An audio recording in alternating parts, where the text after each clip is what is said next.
Hiking පස්ට් බලන ඔබ සැමට සුබම සුබලුත් අවුරුද්දක් ඒවා. අවුරුද්දේ පළවෙනි දවස අද.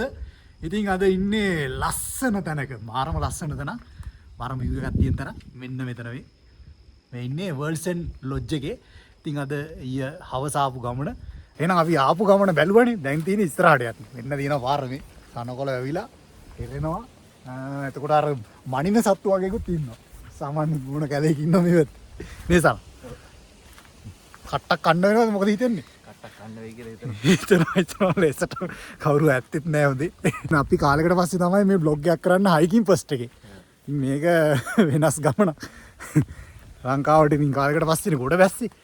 ඉතින් සෑහෙන්න කාර්ය බහුලයි. ඉතින් ඉස්සර වගේ නෙමෙයි කාලේ ගෙවිලා අවුරුදු 30 ගානකුත් වෙලා අපිට. ඉතින් මේකයි වැඩේ දැන් වගකීම් යුතුකම් කියන කොටසට හිර වෙලා. ඉතින් ඔන්න ඔකයි කතන්දරේ.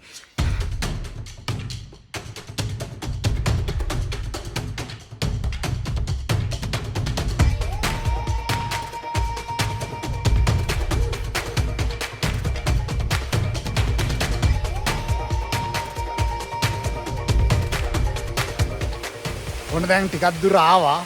සාමාන්‍යයෙන් මාර්ගයේ පොළව මඩ වැඩි ඊයේ වැස්සත් එක්ක. ඉතින් මේ ලිස්සන ස්වභාවයක් තිබ්බා. ඒ වගේම අර මං කිව්ව සත්තු වර්ගෙත් ඉන්නවා. උණුත් ඉතින් එල්ලෙනවා. උණු පොඩ්ඩක් ලේ පොඩ්ඩක් එහෙම බොනවා. ඉතින් කරන්න දෙයක් නැහැ. මේ දැන් ඉන්නේ දියැල්ල ළඟ. මේක පොඩි දියැල්ලක්.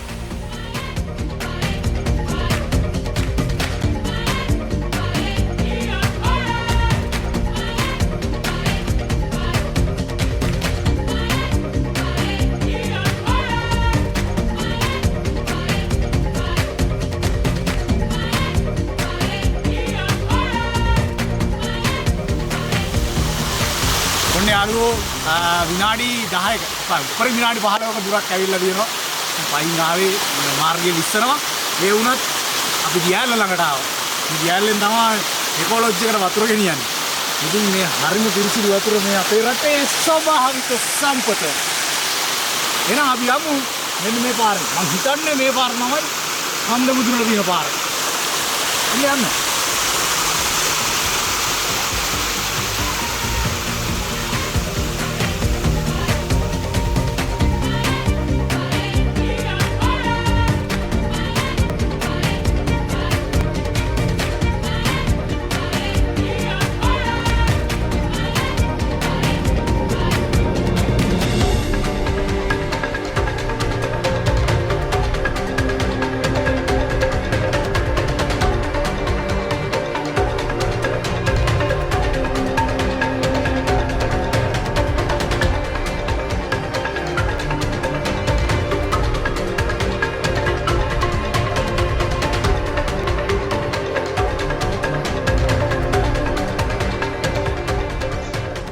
වර්ල්ඩ්සන් ලොජ් එක තියෙන්නේ බදුළු පාරේ ඉඳලා කිලෝමීටර් 2.5ක් අතර දුරකින්. විශේෂම දේ හරි නිස්කලංක පාරක්. මාර්ගයේ අබලන් තත්ත්වයේ තියෙනවා. ඒ කියන්නේ ෆෝවිල් වාහනයක් වගේ නම් එන්න පුළුවන්, බයික් එකක එන්න පුළුවන්, ත්‍රිවිල් එකකත් එන්න පුළුවන්. පොඩි එෆර්ට් එකක් දාන්න ඕනි. ඒ කියන්නේ අන්තිම මීටර 500 වගේ තමයි ප්‍රශ්නේ තියෙන්නේ. මාර්ගයේ දුෂ්කර වුණාට කමක් නැහැ. මොකද ලස්සනයි ගමනාන්තේ ඕන කෙනෙක්ට එන්න පුළුවන්. මොකද ලොකේෂන් එක කියන්නේ මාරම තැනක්. ඒක විස්තර කරන්න තේරෙන්නේ නැහැ. ඔයගොල්ලෝ vlog එකේ ඉස්සරහා බලන්න නැති. ඉතින් වර්ල්ඩ්සන් ලොජ් එකේ ඉඳන් මේ අපි යන පොඩි හයිකින් ට්‍රයල් එක තමයි මේක. මේක පෙකෝ ට්‍රේල් එකේ කොටසක් විදියට හඳුන්වන කොටසකුත් මේකේ තියෙනවා. 12 වෙනි සෙග්මන්ට් එක කියලා තමයි මට හෝටල් එකේ ෆ්‍රන්ට් ඔෆිස් එකෙන් කිව්වේ.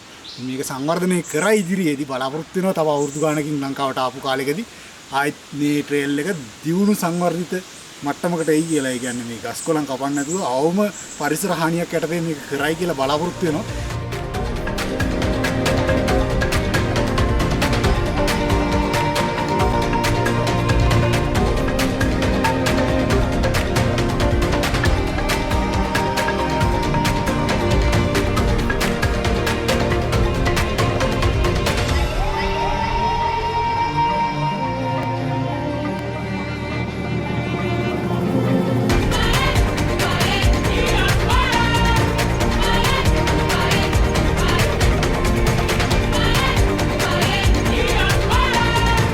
අපි ගමනාන්තයට ආවා පැය භාගයක වෙලාවක් ගියා ඉතින් මෙතෙන්ට එන්න. පැය භාගයකට පස්සේ ගමනාන්තයට ආවා. මෙතන හැබැයි view එක අර හොටෙල් එක ළඟ තියෙන view එකට වඩා වැඩි. ඒ වගේම ඔව් ඊට වඩා වැඩි හරි මැද වගේ තැනක් මේ කඳු දෙපැත්තේ තියෙන සානුවක් වගේ තැනක තමයි මේ කියන මුදුන තියෙන්නේ.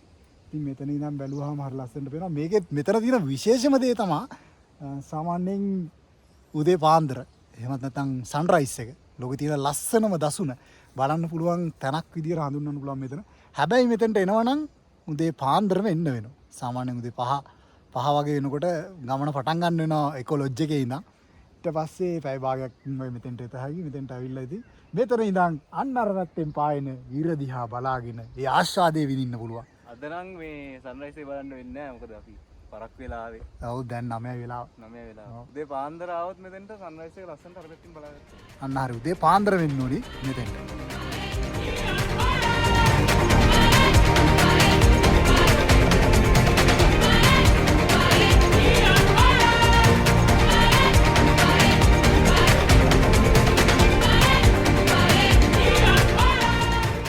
ඇතින් පේනවා උඩවලව ජලාශය. අතනින් තව ජලාශයක් පේනවා. ඒක මොකද දන්නේ නැහැ. මං ඉතින් ලුණු ගම්බේර. මේ පැත්තෙන් ඔහිය. මෙන්න ඔහිය කඳුකර ප්‍රදේශයේ ඔහිය පාමුල තමයි එකොලොජ් එක තියෙන්නේ. අර තියෙන්නේ එකොලොජ් එක තියෙන තැන. එතකොට දැන් බලපුවම බලතුරු ගොම් ගොම්වලිය කඳු ටික පේනවා. අංගෙඩිගලට යනකම් අංගෙඩිගල ඉඳන් වර්ල්ඩ් එන්ඩ් යනකම්ම පේනවා. මෙතෙන්ට පේන්නේ නැහැ. මෙතන මේ ගස් ටික තියෙන හින්දා. හොටෙල් එකට පේනවා නමුත්. බ්ලොග් එකේ ඉස්සරහා දකින්න ඇති වීඩියෝ වල. ඊට පස්සේ බම්බර කන්දැල්ල එහෙම මෙතන පහළ තියෙන්නේ. ගලපිටියා ස්ටේට් එක උතන පහළ තියෙන්නේ. ගලපිටියා ස්ටේට් එකේ ගලපිටියා බංගලෝ එකේ අපි දවසක් ඒකේ ව්ලොග් එකක් කරා. මේක බලන්න. ඉතින් කූරගල පන්සලත් අර අතන ඈත සුදුවට පොඩියට වෙනවා. මොකද zoom lens එකක් මේ වෙලාවේ නැති හින්දා ඒක නිවැරදිව අපිට දර්ශන පතේට ගන්න විදියක් නැහැ අපේ හයිකින් පස් බලන ආදරණීය යාළුවන්ට. එහෙනම් අපි බ්‍රෙක්ෆාස්ට් එක ගන්න යන්න දින හොටෙල් එකට.